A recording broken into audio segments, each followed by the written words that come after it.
அனைத்து உறவுகளுக்கும் என் அன்பான தமிழ் புத்தாண்டு நல்வாழ்த்துக்கள். இந்த தமிழ் புத்தாண்டு பராபவ வருஷம் பிறக்கிறது. ஒவ்வொரு தமிழ் புத்தாண்டுலேயும் ஜாதக ரீதியாக ஜோதிடத்தில் கட்டங்களில் நிறைய மாற்றங்கள் ஏற்படும். அதில் இந்த காலகட்டத்தில் சூரியன், சந்திரன், அங்காரகன், புதன், குரு, செவ்வாய், சுக்கிரன், சனி, ராகு, கேது ஆகிய கிரகங்கள் இந்த வருஷத்தில் எப்படி சஞ்சாரம் செய்ய போகிறாங்க, அதற்கு எப்படி நமக்கு பலன் கிடைக்க போகிறது அப்படிங்கிறத பற்றி இப்போ நாம் பேச போகிறோம். இது ஒவ்வொரு ராசிக்கும் நான் உங்களுக்கு ஒரு 10 விதமான யோசனைகளை இப்போ சொல்ல போகிறேன். நல்லா கவனிக்கணும். யோசனைகளை சொல்ல போகிறேன். பிடிச்சவங்க அதை பின்பற்றுங்க. இதையே நம்ம தாரக மந்திரமாக எடுத்துக்கிட்டு உள்ளே போயிடலாம். அதுவே நமக்கு லாபமாக இருக்கும். நமக்கு இந்த யோசனையெல்லாம் பிடிக்காதுங்க. அறிவுரை கிடையாது. எப்படி நடந்துக்கணும்னு அறிவுரை கிடையாது. யோசனைங்கிறது நம்ம வெற்றி பெறுவதற்கு ஒரு அழகான பாதை. நம்ம ஒரு புத்தாண்டு அப்படின்னா என்ன பண்ணுறோம்? நல்ல கவனிங்க. காலையில் எழுந்திருக்கிறோம். நியூ இயர், தமிழ் புத்தாண்டு, காலண்டரை கிழிப்போம். அவ்வளவுதான்.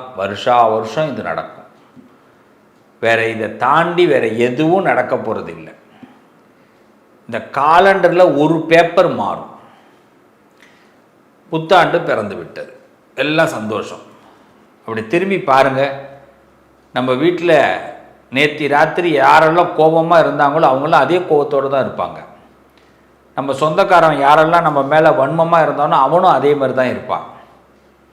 நமக்கு இருக்கிற நண்பர்கள்லாம் நமக்கு பழைய கடனை கொடுக்காம நம்மளை ஏமாற்றிக்கிட்டு இருந்தான்னா அப்படியே தான் இருப்பான். ஏற்கனவே 4 பேர் பழசாக ஏமாற்றிருப்பான். இப்போ புதுசாக ஏமாத்துறதுக்கு ஒருத்தவன் ட்ரை பண்ணிக்கிட்டு இருப்பான்.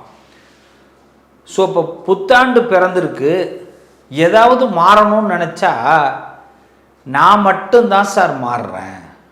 நான் நாளையிலேருந்து நல்லவனாக இருக்கணும்னு நான் நினைக்கிறேன். இல்லை நாளையிலேருந்து நல்ல கணக்கை போடணும்னு நினைக்கிறேன். நாளையிலேருந்து நான் இப்படிலாம் திட்டமிட்டு வெற்றி பெறணும் அப்படின்னு நினைக்கிறேன்.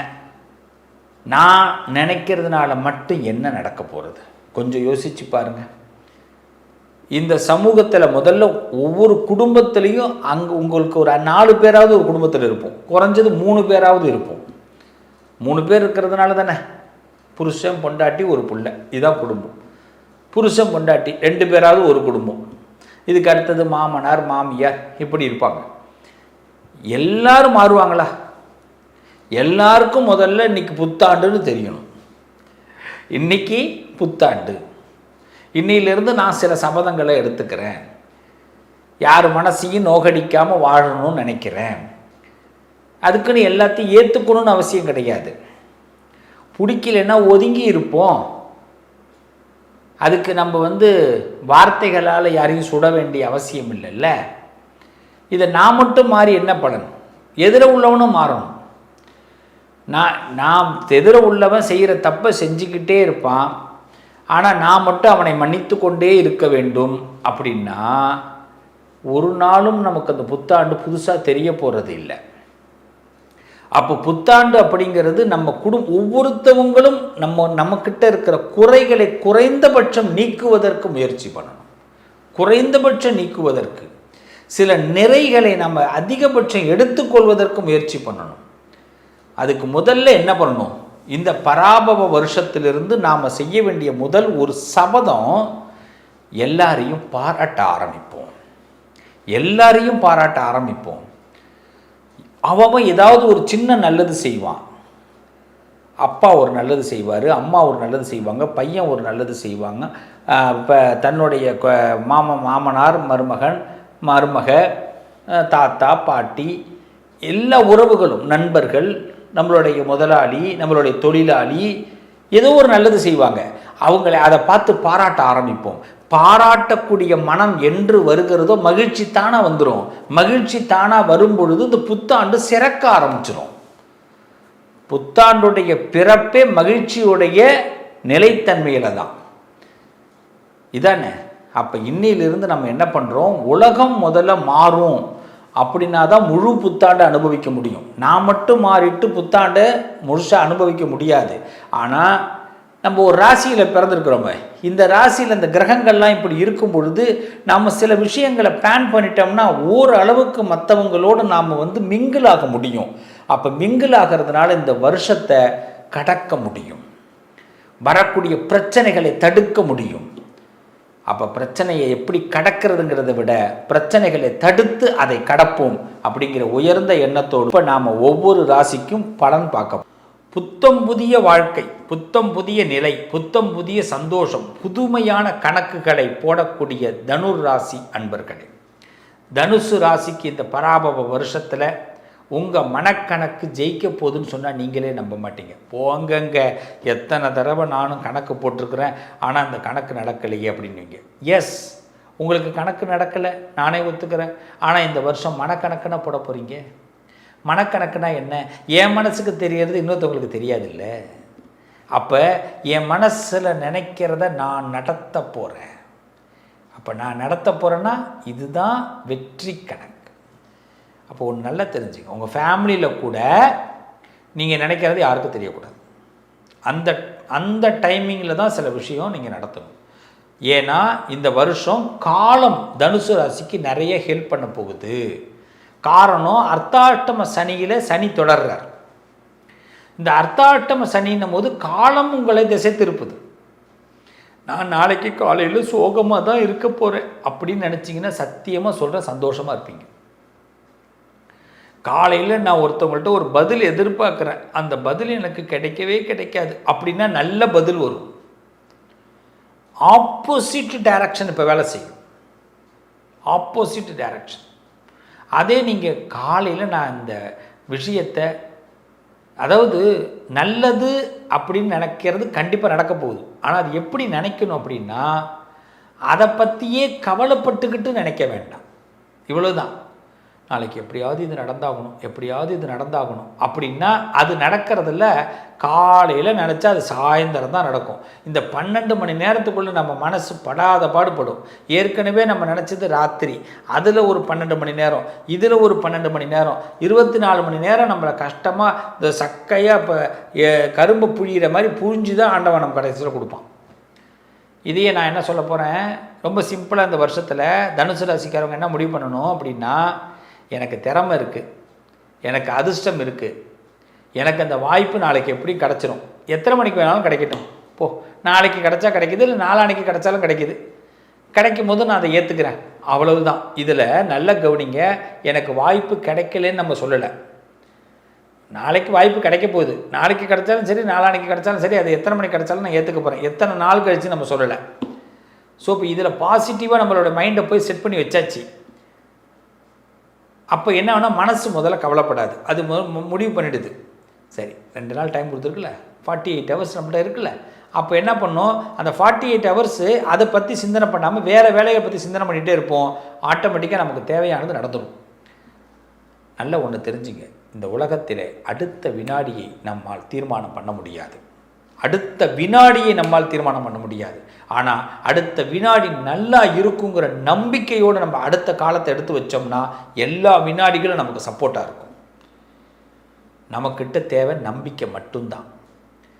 ஒரு சிறப்பான கோல் தான் நமக்கு தேவையே தவிர அந்த கோலை கொண்டு போகிறது கடவுள் மட்டும்தான், காலம் மட்டும்தான். ஆனால் ஒன்றே ஒன்று நல்லா தெரிஞ்சுங்க, ஒரு விஷயம் தடைப்படுது, ஒரு விஷயம் ஸ்தம்பிக்குதுன்னா யோசிக்கவே யோசிக்காதீங்க, அப்படியே ஹோல்டில் போட்டு வைங்க, அதை டெலீட் பண்ணிட வேண்டாம். இந்த நிமிஷம் இவரை சந்திக்கணும்னு ஆசைப்படுறோம், சந்திக்க முடியல, எஸ் ஓகே, அது ஹோல்டு.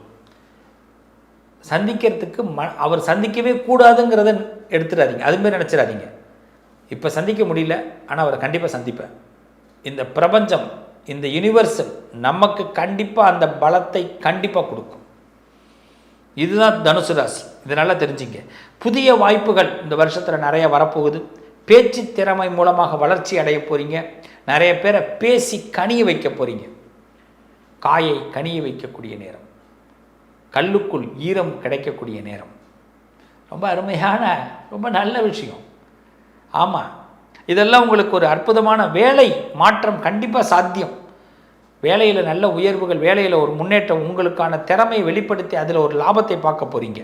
சின்ன சின்ன குழப்பங்கள் அப்பப்போ வரும், அதுக்கெல்லாம் ரொம்ப பெரிய அளவுலலாம் மிக்ஸ் ஆகாதீங்க, வருத்தப்படாதீங்க. ரொம்ப குழப்பம் வரும்போது நல்ல ஒரு பாட்டை போட்டு ஹாயாக ஒரு பாட்டை, ஒரு என்ன சொல்லுவாங்க, லைட் மியூசிக், ரொம்ப அழகாக இதமாக ஒரு மியூசிக்கை கேட்டுட்டு போயிட்டே இருங்க. நண்பர்கள் வட்டம் பெருகும், காதல் வாழ்க்கை உயரும், காதல் வாழ்க்கை மேம்படும், நண்பர்கள் வட்டம் பெருகும், நிறைய ஃப்ரெண்ட்ஷிப் உங்களுக்கு உதவி பண்ண போகிறாங்க, ஃப்ரெண்டு கிடைக்க போகிறாங்க.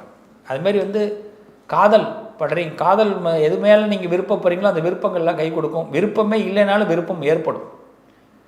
அதனால் இந்த வருஷத்தை பொறுத்த வரைக்கும் மனசில் ஒரு இடம் புரியாத சந்தோஷம் உண்டு ராஜா, உண்டு ராஜா. எல்லா வருஷமும் வேறு இந்த வருஷம் ஈஸியாக கடந்து போகாது.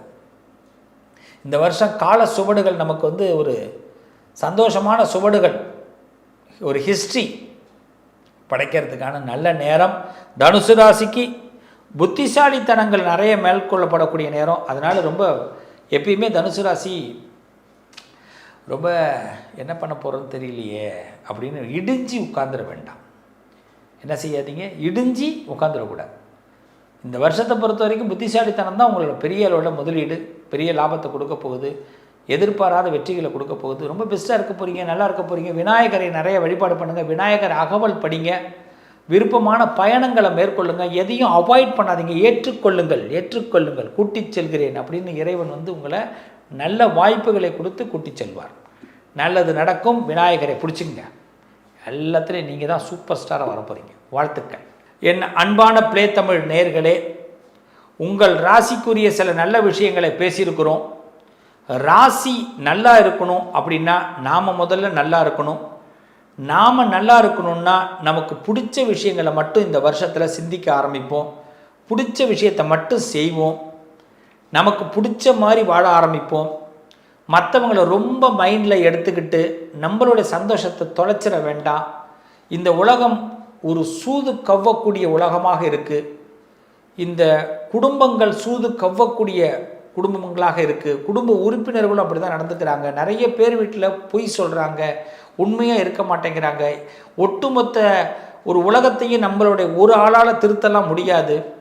எல்லாரும் திருந்துவதற்கு முயற்சி பண்ணால்தான் எல்லாத்தையும் திருத்த முடியும். அதனால் இந்த வருஷ பிறப்பிலிருந்து ஒன்று செய்வோம், எல்லோரிடமும் எல்லோர்ட்டும் எதிர்பார்க்காம நம்ம நடந்துக்கிறத பார்த்து அவங்க நடந்துக்கிற அளவுக்கு நம்ம சில மாற்றங்களை உண்டு பண்ணுவோம். நம்ம நல்லதாக நடந்துக்க ஆரம்பிப்போம், இந்த உலகமும் நல்ல விதமாக நடந்துக்க ஆரம்பிக்கும். ஸோ நம்ம விதை எதை போடுறோமோ அதை கண்டிப்பாக பயிர் அறுவடை செய்வோம். இந்த வருஷம் ரொம்ப சிறப்பாக இருக்கும். எல்லாரும் உடல் நலங்களில் மேம்பட்டு சந்தோஷமாக இருப்பீங்க. கலையாத கல்வி, குறையாத வயது, கபடு வாராத நட்பு, கன்றாத வளமை, குன்றாத இளமை, கழுபினி இல்லாத உடல், சலியாத மனம், அன்பு அகலாத கணவன் மனைவி உறவு, நண்பர்கள். ஏன்னா நான் கொஞ்சம் மாற்றி தான் இந்த இடத்துல சொல்கிறேன், எல்லாமே இதில் வரணும் இல்லை.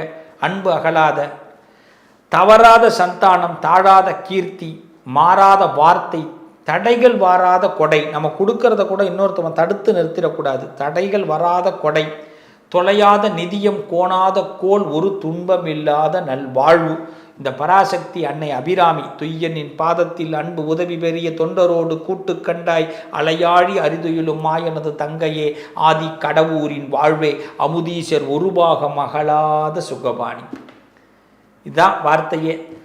இந்த காலத்தோடு நான் என்னைக்கும் அகலாமல், இந்த காலம் எனக்கு சிறப்பான நன்மைகளை கொடுக்கும் அப்படின்னு, பஞ்சபூதங்கள் எனக்கு நன்மையை கொடுக்கும் அப்படின்னு அந்த சுகபாணி அருள்வாமி அபிராமி, அந்த அபிராமியுடைய பாதங்களில் நாம் எல்லோரும் சரணடைவோம். நிச்சயமாக இந்த புத்தாண்டு சிறப்பாக இருக்கும். மன நம்பிக்கையும் மன தைரியத்தையும் முதல்ல விதைப்போம். எதுவும் நம்மளால் முடியும். நன்மையும் தீமையும் நம்மளால் தான் வருது, நம்ம செயலால் தான் வருது, சொல்லால் தான் வருது. நல்லதை சொல்வோம், நல்லதை செய்வோம், நல்லது நடக்கும். மீண்டும் உங்களை அடுத்த ஒரு பதிவில் பிளே தமிழ் வாயிலாக சந்திக்கிற பிளே தமிழ் நேயர்கள் அனைவருக்கும் மீண்டும் ஒரு தடவை தமிழ் புத்தாண்டு நல்வாழ்த்துக்கள். சுத்துற உலகம் நம்ம பக்கம் இப்போ சுத்த போகுது. நம்மளுடைய சுத்தல் இன்னும் கொஞ்சம் அதிகமாக இருக்க போகுது. வாழ்த்துக்கள், நல்லதே நடக்கும்.